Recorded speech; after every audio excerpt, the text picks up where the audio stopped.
That is very organic putting on of my shades. Welcome to Above Spirituality, episode 8. I am sitting here with Nejla. She is an upcoming Chicago model. She also does some pretty sweet tooth gemming. That I do.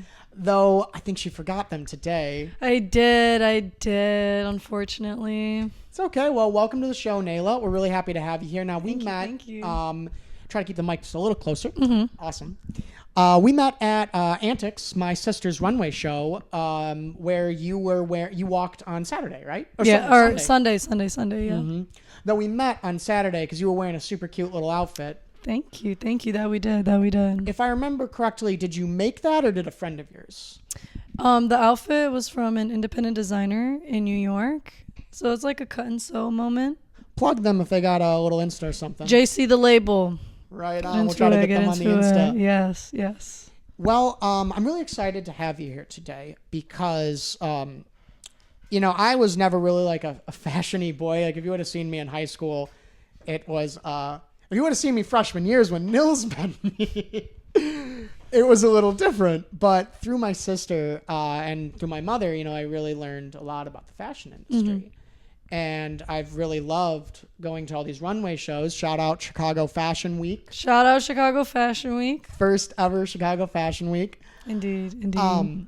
And that really opened my eyes to a lot of things. So I'm really excited to have you here tonight as a model. Thank you. And our topic is going to be human art. Mm-hmm. Because that's kind of how, from an outside perspective, that's how I see you guys up on the stage. So tell us about yourself. How did you get into modeling? So growing up as a young little girl, I was always very into the arts, and it started off with like painting, drawing, different types of medias and whatnot. But I always loved kind of being the canvas and turning into the art, and I never really knew how to execute that. But I started like playing with clothes, finding my own personal style, and just self-expression as a whole.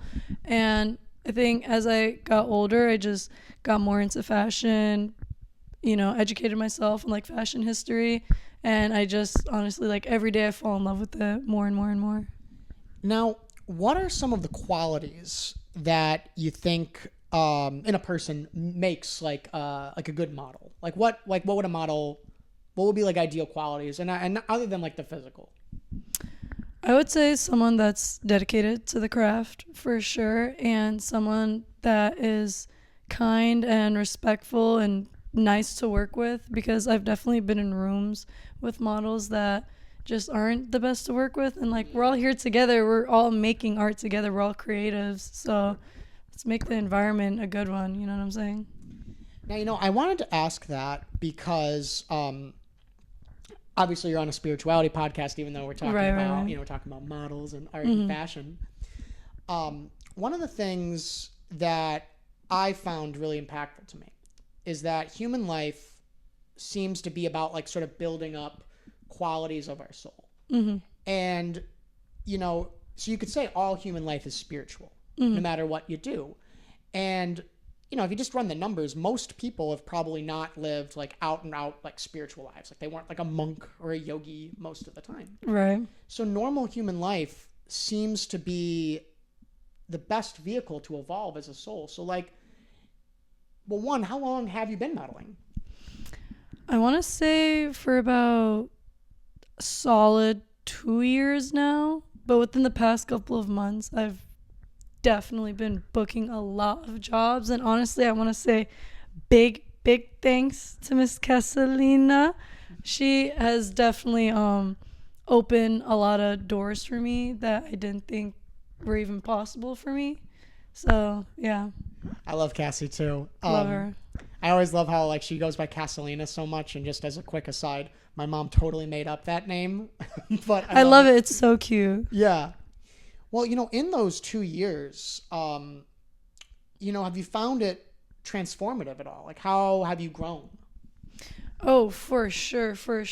I want to say when I was younger and, like, graduating high school and whatnot, I always, like, dreamt of modeling and becoming a model, but I never knew how to start. And I would say for a lot of models in this day and age, if you're not, like, a Nepo baby, the industry is like super competitive and hard to like get opportunities and to like have doors open. And I think what's helped me a lot is believing in myself and knowing that whatever I put my mind to, I can achieve. And it's all about the energy that you put out into the world, and that will always come back to you for sure. Right on.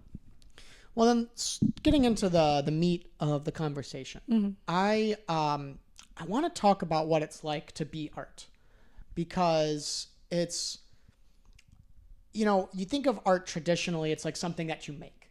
Right. You write a piece. We had Pat Kinnear on a couple weeks ago. Great guy. He's a super cool artist. We had Zeus, and he made him and the whole Alchemist Book Club like all these awesome pieces. Okay. Yet, when I first went to my first runway show, Mm-hmm. and that was Antics 3 years ago, Mm-hmm. I was just so taken by. I didn't realize like it was an art show. I think of fashion, you think of it almost like consumer based. It's about selling products. I know. Yet when you guys are up there, what's it like to be art? Oh, that is a good question. Honestly, I kind of feel like it's part of like a show and we're all in like characters, almost like acting. Mm-hmm. But like the designers all incredibly talented, and their pieces, like they put in so much hard work and dedication into their art, and it's honestly just an honor to be able to put it on myself and bring their vision to life, which is ultimately what this is for at the end of the day. Yeah, but at the same time, I mean, what I'm so curious about, because I've been on stage, I used to do acting and stuff, and then, in business school, you just give a bunch of fucking presentations, so you're in front of people a lot.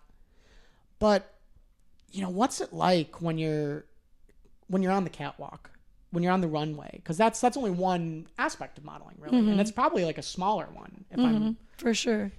What does it feel like? Like, what comes up for you when you get the opportunity to do the runway?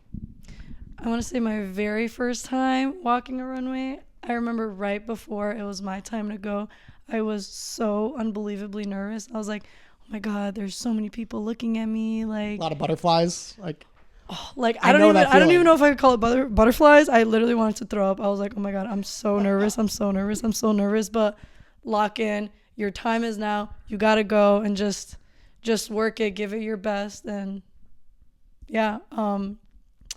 So that first time, super nervous. It was my time to go. Worked it. My head was going like insane the whole time I walked it. And then the minute I got backstage, everyone was like, you did amazing. Like, you were worried for no reason. And that definitely broke the ice for me. And all the runways that I've walked in after that, easy. And I just love it. It honestly, like, it's like another part of me that just comes out. Like, it's not Nejla, it's like my alter ego. I need to give her a name. I was just about to ask if other Nejla had a name.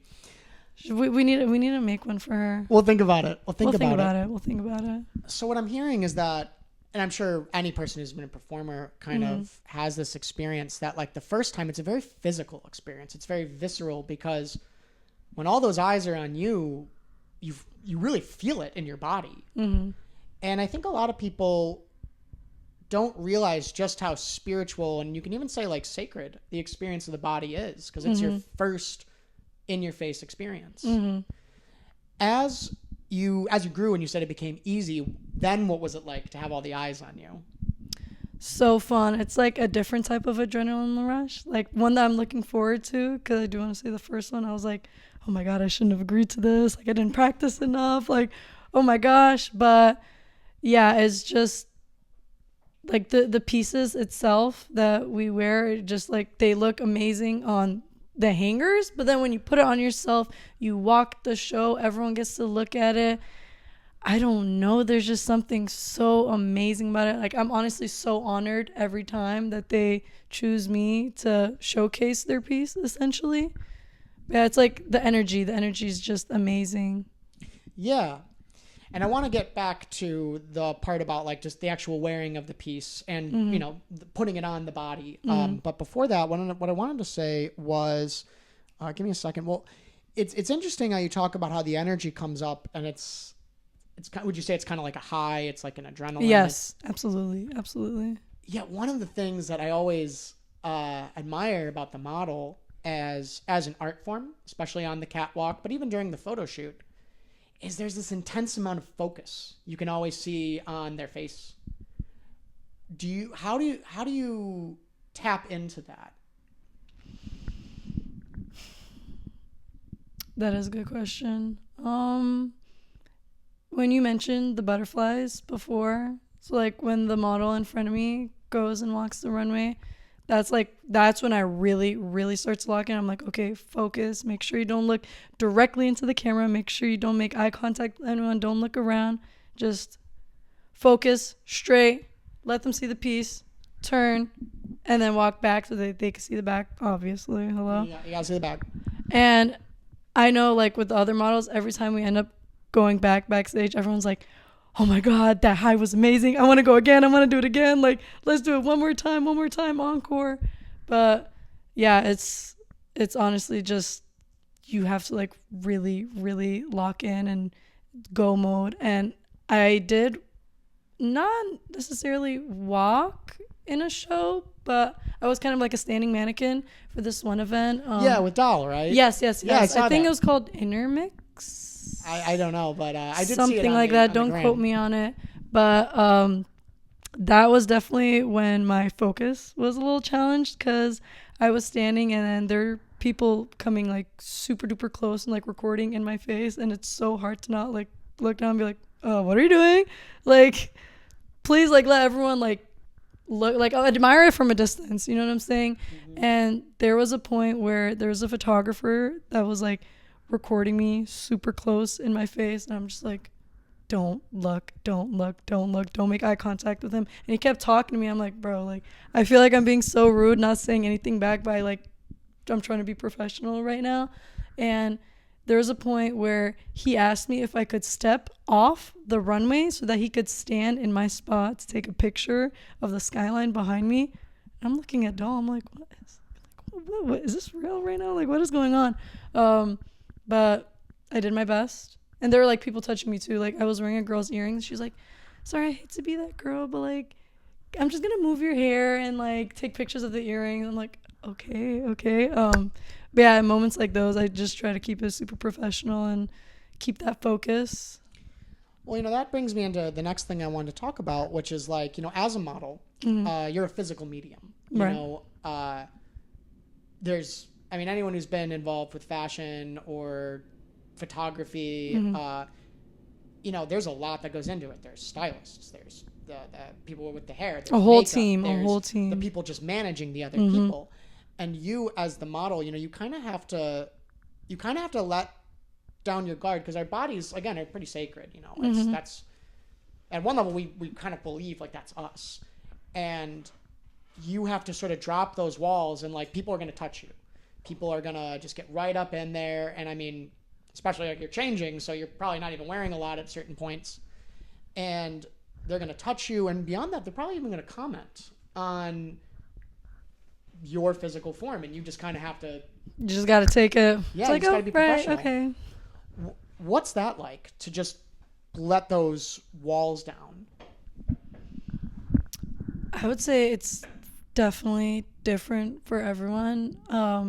I know growing up, I was bullied a lot for the way I looked and like my body, being a very skinny girl, which I hate to like sound like that because, like skinny people, like that's kind of like the beauty standard or whatever. But I was very insecure for a big majority of my life. And I would say modeling something you need to have very thick skin for to be able to deal with stuff like that. And I think it's just something I've grown so accustomed to that I'm just so used to it. Like, I'm not fazed by it at all. But one thing that did take me a while to get used to was changing in front of so many people and people just like seeing me naked. Yeah, that had to be a little weird too. Yeah. Because there's this other element of the physical aspect of modeling mm-hmm. where, your human art, obviously you're a beautiful person. Mm-hmm. And thank you. You're welcome.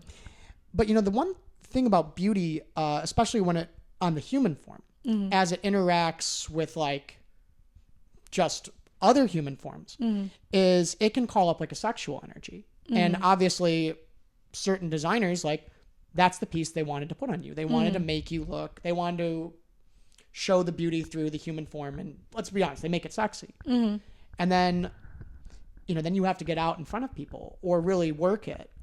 And, you know, eyes are going to be on you, and maybe sometimes they're even kind of hungry in that way. What is that like? Do you even notice that energy? Are you aware of it? Does it make you uncomfortable? Is it kind of exciting? Or is it some weird mix of certain things? I've never had any really uncomfortable experience, like, from other people in settings like that. I think it's all about confidence. So I honestly don't mind it, like, being put in, like, a sexier look. Honestly, it makes me feel like a baddie. So yeah, I'm all here for it. Yeah, it's almost a safe way, you know, in, like, especially in, you know, modern world, especially for a young woman to experience that part of the self, because that is a part of the human experience, and it's something that art in many mediums will work with, and it's a powerful energy. Yet I think a lot of people can see it as wrong in some ways. So I'm glad, especially in your experience, you haven't had to, like, have any uncomfortable experiences. Right. Now, the other thing I wanted to talk about with, like, the physicality of it was the actual, like, pieces, like the clothes that you put on.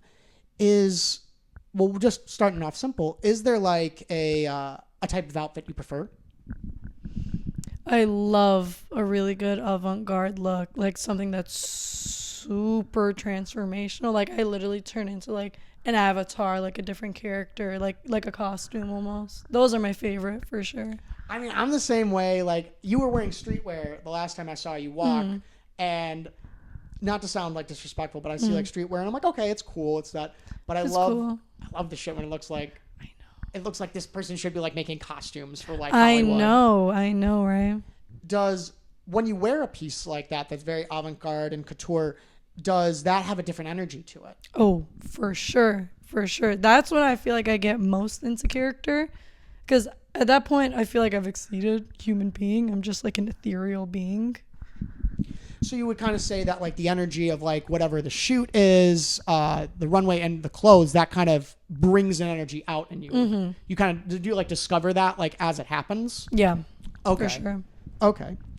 Now, one of the other things I want to talk about, which may be a little personal, may not be, is just the element of beauty, which is, I mean, obviously, like, a big thing. You know, nowadays, especially, we're finding ways to find beauty in all human forms. Yeah, I mean, it's fashion, it's modeling. Obviously, models are traditionally, like, attractive people. Right.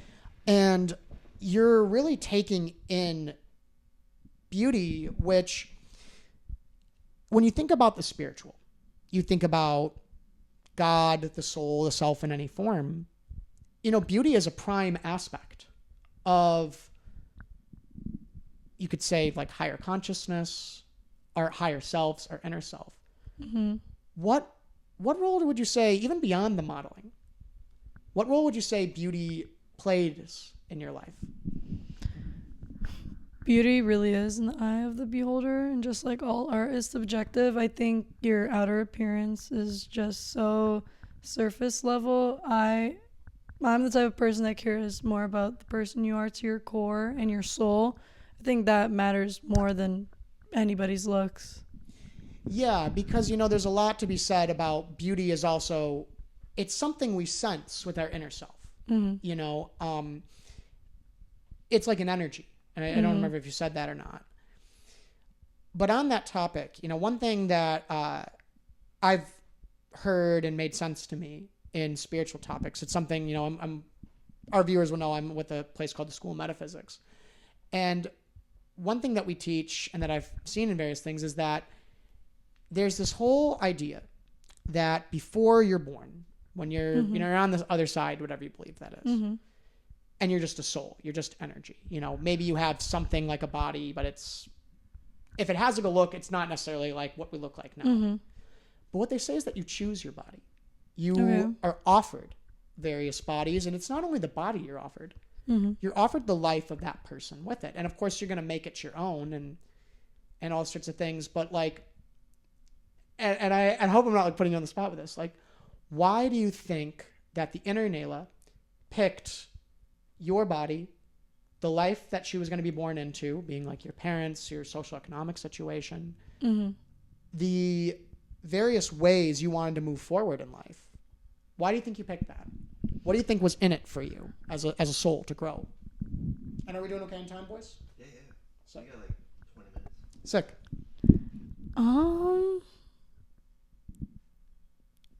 That's definitely a heavy question. I would say I wouldn't say I like chose it, kind of just like got put into it and I had to deal with the cards I've been given.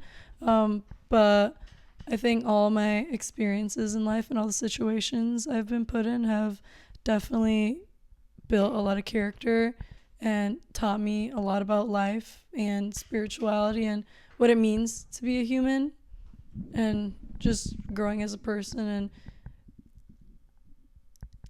and like having the right perspective on life. And something I've heard you mention a couple times as we've been talking, and as you said, like in the ways you've grown, is that sort of some of the karma for your life was to become more confident. And how do you feel that, well, one, do you feel like that is like a learning of your soul in this lifetime to become more confident, like as a being? Yeah, I think it's deeper than confidence. I think it's all about loving yourself, finding love within. Would you want to say more about that? If you have the words for it, it's okay if you don't, because I'm intrigued. I'm always interested because, that's, supposedly human life. I've been having this whole conversation with a friend of mine about like, what's the meaning of life? And he insists there is no meaning. It's what you make of it. And I'm like, okay, but like there's still meaningful things in it. And one thing I've heard is that if there is a meaning of life, it's about how we grow. And growth is something I would wager is probably universally like something that's meaningful to a person. So, well, I'll just throw it at you. Like, what is that? What kind of thoughts does that inspire in you, if anything? And it's okay if you don't have a great answer. I would say I've struggled with depression a lot in my life, and not to get too deep, but I didn't think I would even make it this far, like to become 21. I am 21 years old, guys, by the way. Didn't think I was going to make it this far, and every day I'm just so thankful that I took the steps to love myself and find love within me, because you can't find love outside if it's not within you. And through that self-love journey, it's definitely helped me look at life a lot differently in a brighter light, because before it was just all darkness. I had that dark cloud over me. My life's not going to get any better. Like, I'm stuck in this, like, for the rest of my life. Like, woe is me. But I just, started taking care of, like, my body physically, going to the gym, working out, putting in things into my body that are good for me, eating healthy. That's where it started off. And then from there, positive affirmations. I am meaningful, I deserve good things. I deserve success. I deserve happiness. And with that, it's definitely changed the way I react to other things and the way I interact with other people and like situations that I'm put in life. And I would definitely say I'm for sure a happier person now. It's kind of funny because people who haven't like wholeheartedly given like a shot to like try affirmations, like they work. Corny, they really work. They fucking work. Well, what I've learned is that supposedly the reason why they work is that you're operating in your outer mind, yet your whole inner mind, what Freud called like your unconscious, or people like say your subconscious. What I've always been taught is like that part of the self, that's your soul, and it's very receptive What they say is that's why, like earlier when they were saying like the point of human life is to grow in certain ways, because you come out here and you use this outer life to build things within, because your inner soul is receptive. It's like, if you're a model, it's like the film. If you're like a gardener, it's like the dirt. Anything can grow in it. And as you, in the outer mind, you tell your inner mind something over and over, it manifests. And it's the same way with negative self-talk. Alexander. Come on, man. Come on. But yeah, it's very interesting because I'm almost surprised when I was thinking, because I was driving over here and I was thinking about some of these questions. And I wanted to frame it as like, how has this career path of a model, how has this grown Nejla's soul? Like, what is she seeing in it? What is she getting in it? And I hadn't thought self-love, which now I feel silly. Love is, to me, it was one of the most powerful virtues of like what one can do for the self. I think when I think of like divinity, or if you want to call it God or whatever, I think God is just so outright loving of all beings. And so I think when we find that self-love, we connect more inwardly. Oh, you know? For sure. Do you find that you connect like higher power, if that's even an important thing with you, to love? Oh, 1,000,000,000%. I think when I really started to find love within myself, I became a lot closer to a higher being, whether that being God, whether that being the universe. But, you know, like I really put a lot of trust in the universe. You know, when I start having, you know, like those depressive episodes, I know like that one affirmation, what's meant for me will come for me. And that's kind of the way I like to go about life. And I would say with modeling, a lot of the times I feel like, oh, I'm not good enough to be in these rooms, to have, you know, these opportunities. But I started to realize, and one of the biggest things I learned was, you're in this room because you deserve to be in this room, and everyone around you is your equal. You're not less than anyone in this room. And so 2 things on that. One, I found a lot of growth in myself when one of my favorite spiritual teachers, he, to me, I think he's like literally like fucking like enlightened, like actually like in the Buddhist sense. But he always insisted all people are equal. And when you find that in yourself and with others, that's a big change. But what you were just describing to me, it reminds me of like my understanding of karma. Because we often think of karma as good gets reward, bad gets punished. But I was always taught that karma is about the series of actions and circumstances that help a soul to learn something at a deep level. Okay. So your story kind of like inspires me to think that like maybe either you came into the world seeking it, or like you said, you were dealt the cards. You were put into this world where there was a beautiful energy in you. There was a beautiful form that you were born into, and maybe it wasn't, I mean, it was kind of hobbled at the start because, you know, kids can be cruel, unfortunately, you know, and I'm not saying I'm better than any snot-nosed kid. Yet your karma was to learn that self-love and that self-confidence, so that you were put into situations from a young age, and then you're still in this youth to learn it, kind of almost like a trial by fire. Do you think that kind of sounds like what's going on in your life? Definitely. I don't think I'd be given any challenge that I couldn't take on. So whenever I face hardships, I don't think it's the end of the world, because it wouldn't fall into my lap if I couldn't take care of it. You know what I'm saying? It's always important to really imbibe those thoughts, especially when they come on, because a lot of times the spiritual journey is this spiral. We relearn lessons, and sometimes we get to a point where it's like, why am I suffering this thing again? I already did this. But it's just good to remember that those things that we've built up before, they never go away. But we're challenged, think kind of like by our souls and by the Lord, to bring them out again and again. So I'm so glad to hear you're having these powerful experiences. I mean, Thank you. To be a young lady and a model up and coming, you know, those are probably pretty powerful experiences with a lot of fun and energy. Mm-hmm. Well, if you had any message for someone who's watching this, maybe it's one of your friends, maybe it's just some random, you know, person the algorithm fed to us, or you could say karma fed to us, because they're going to have the same experiences. Right. And I know you've already said it, but say it again. What is the message? What would you like people to know, whether they want to be a model or just they're facing adversity? What did Nejla learn in her 21 years?